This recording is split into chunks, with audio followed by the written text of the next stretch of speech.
Bom dia, galera. Olha eu aqui mais uma vez para dar continuidade ao que nós finalizamos na semana passada sobre a primeira parte do pré-modernismo, e hoje nós vamos falar a primeira parte de autores e obras, tá?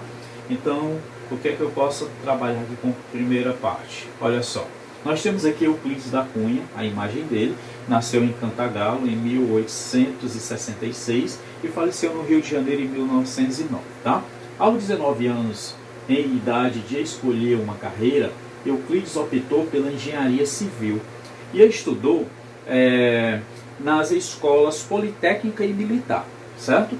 Nesse caso, depois de se desligar do exército, que ele também pertenceu ao exército brasileiro, mudou-se para o interior de São Paulo e passou a colaborar para o jornal O Estado de São Paulo.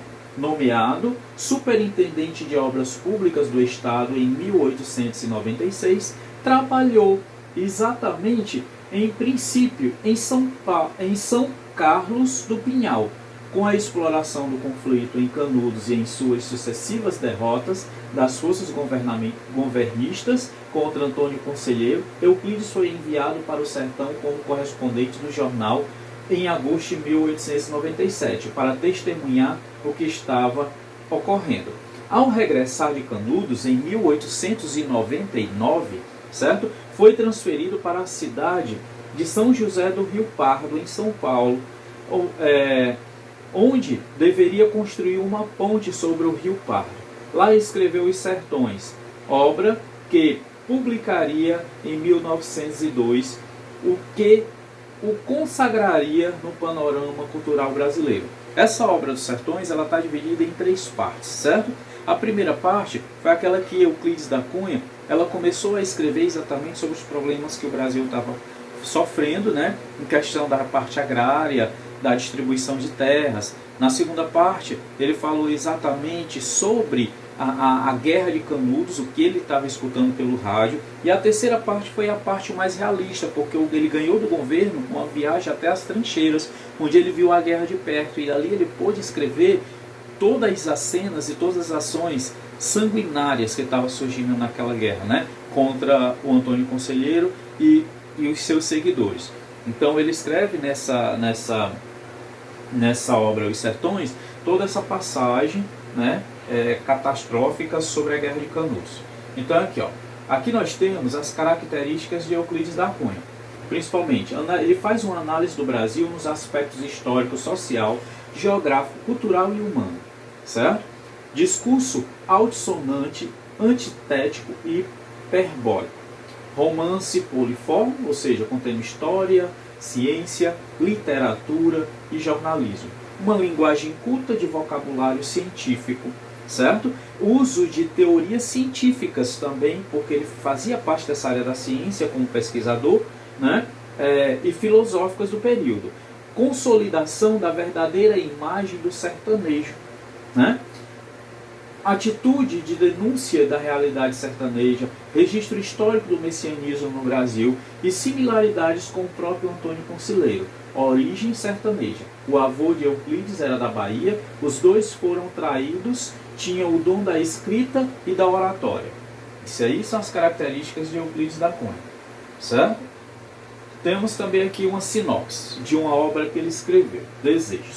A tragédia da Piedade. Como foi tratada pelos jornais da época, ocorreu em 15 de agosto de 1909. Euclides da Cunha dividia a vida entre seus escritos e as viagens distantes. Nessas viagens deixava para trás a esposa, Ana, a Saninha, uma mulher feita para o amor e para ser feliz. Quando a possibilidade de um amor completo surge na pessoa do jovem cadete Dilemando de Assis, ela se entrega totalmente, mas Euclides acaba descobrindo um casal de amantes. Essa é uma tragédia de amor numa época em que os sentimentos eram mais fortes. As consequências mais graves desafiar as instituições tinham um preço, e a honra era lavada com sangue, certo? Foi o desejo que levou Ana, Euclides e Dilermando à tragédia da Piedade. E foi também o desejo que levou Alquimena, Débora Evelyn, irmã de Ana, a uma vida igualmente trágica e solitária, fechando ainda mais o circo para o terrível destino dessa família. Desejo tem direção geral de Wolf Maia e Denise Saraceni e será exibida de segunda a sexta às 23 horas. Aqui ele fala exatamente de uma minissérie feita pela Globo, Desejos, que foi escrita exatamente por Euclides da Cunha. Então essa obra ela foi adaptada da escrita dele e conta um pouco da história da vida dele, certo? Então, se vocês puderem assistir um pouco, tirando as cenas um pouco fortes, vocês podem observar um pouco sobre quem foi Euclides da Cunha, tá? Agora nós vamos ver um segundo autor chamado Monteiro Lobato, que nasceu em Taubaté em 1882 e faleceu em São Paulo em 1948. Lobato passou a sua infância em Taubaté, entre a fazenda de seu pai, José Bento, e a cidade onde residia seu avô, José Francisco, homem que o influenciou muito, principalmente no amor aos livros. Em 1918, publicou Urupés, livro que reúne 12 contos sobre cidades do Vale do Paraíba. Lobato notabilizou-se por atuações de caráter variado no Brasil carente. Esse Brasil carente, que ele quer dizer, carente desde o começo do século XIX, tá? Porque ele sofria de problemas sociais e ele começou a debater esses problemas aqui. Temos também, o que é que eu posso dizer, já do começo do século XX, foi editor, trabalhou a literatura infantil como poucos, lançou campanha em prol do petróleo brasileiro, envolveu-se em política contra a ditadura Vargas, foi editor cultural do país nos Estados Unidos, tá?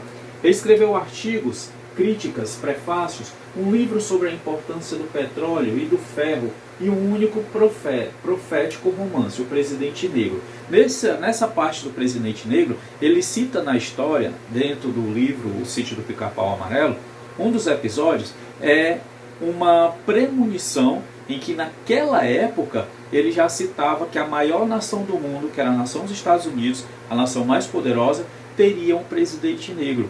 E isso aconteceu antes do Trump, né? Nós tivemos Barack Obama, o primeiro presidente negro americano a assumir a nação mais importante do país. E essa premonição foi feita lá atrás, em uma das obras de Monteiro Lobato, que foi um dos episódios do Sítio do Pica-Pau Amarelo, certo?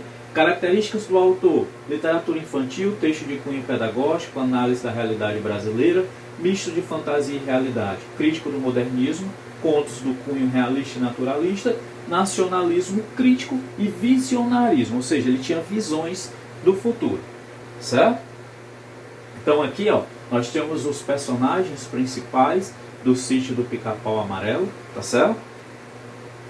E aqui nós vamos encerrar para dar uma origem à nossa próxima aula, que vai ser a terceira etapa sobre o pré-modernismo, onde nós vamos falar de autores e obras do pré-modernismo, parte 2. Então, deixo aqui meu carinho, espero que vocês resolvam a atividade, qualquer coisa estou aqui para tirar a dúvida de vocês, tá certo? E fiquem com Deus e até a próxima. Tchau, tchau.